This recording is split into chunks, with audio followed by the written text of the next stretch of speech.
Katika mandhari ya kijani kibichi cha Nyahera, kaunti ya Kisumu, mwanamke mmoja anabadilisha urithi kuwa uhuru wa kujitegemea, akiandaa upya simulizi za maisha yake, mzinga mmoja wa nyuki baada ya mwingine.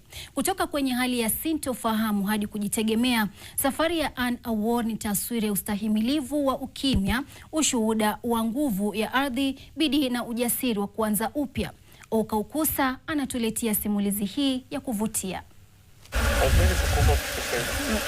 Hizi hata ziko tu kwa shughuli yao. Ilikuwa ni mwendo wa saa 8:30 mchana tulipowasili katika shamba la Anna huko Nyahera, pembezoni mwa mji wa Kisumu. Licha ya joto kali na miale mikali ya jua, Anna alikuwa akiendelea na kazi, akisimamia utengenezaji wa mizinga zaidi kwa ajili ya biashara yake ya ufugaji nyuki inayozidi kupanuka.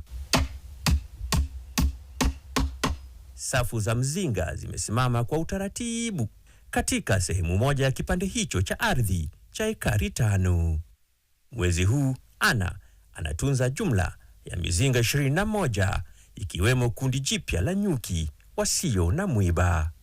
Ubunifu mdogo wenye matarajio makubwa ya faida. Nimefanya ufugaji wa nyuki karibu miaka 6 sasa, na kabisa nilikuja kuifanya kama biashara kuanzia 2024. Na kama vile nyuki huvutiwa na maua kutafuta nekta, Anna anasema alivutiwa na ufugaji nyuki kwa sababu hauhitaji kazi nyingi. Wewe weka sanduku na uwaweke hapo, bora kuna maua na chakula ya kutosha. Mwisho baada ya kila miezi 3 unaendea salary. Na kwa mujibu wa Anna, manufaa ya ufugaji nyuki ni mengi kama herufi za alfabeti. Kuna wale vijana pia wamepata ajira, mimi pia nimepata ajira na sako linaendelea. Alafu pia unapata kimaisha, hali ya kimaisha ya kawaida. Kuna hizi magonjwa madogo ufanyika hapa nyumbani kama koozi. Unapata mtoto amechomeka. Bora mko na asali karibu, hizo mambo kama haya hayakui matatizo. Karibu na hapo, ng'ombe za maziwa wanakula malisho kwa utulivu. Kuku wanazurura kwa uhuru katika shamba lote.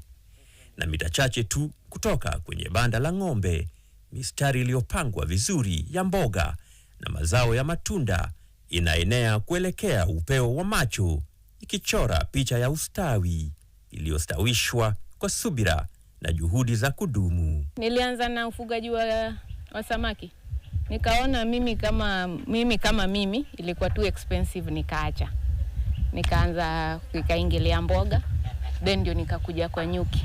Wakati sehemu ya mavuno yake ikilisha majirani, sehemu iliyobaki usafirishwa karibu kilomita 30 hadi mji wa Kisumu, ikiunganisha jasho la mkulima wa kijijini na meza za walaji wa mjini, na kugeuza ndoto ya maisha ya mashambani kuwa chanzo imara cha kujikimu.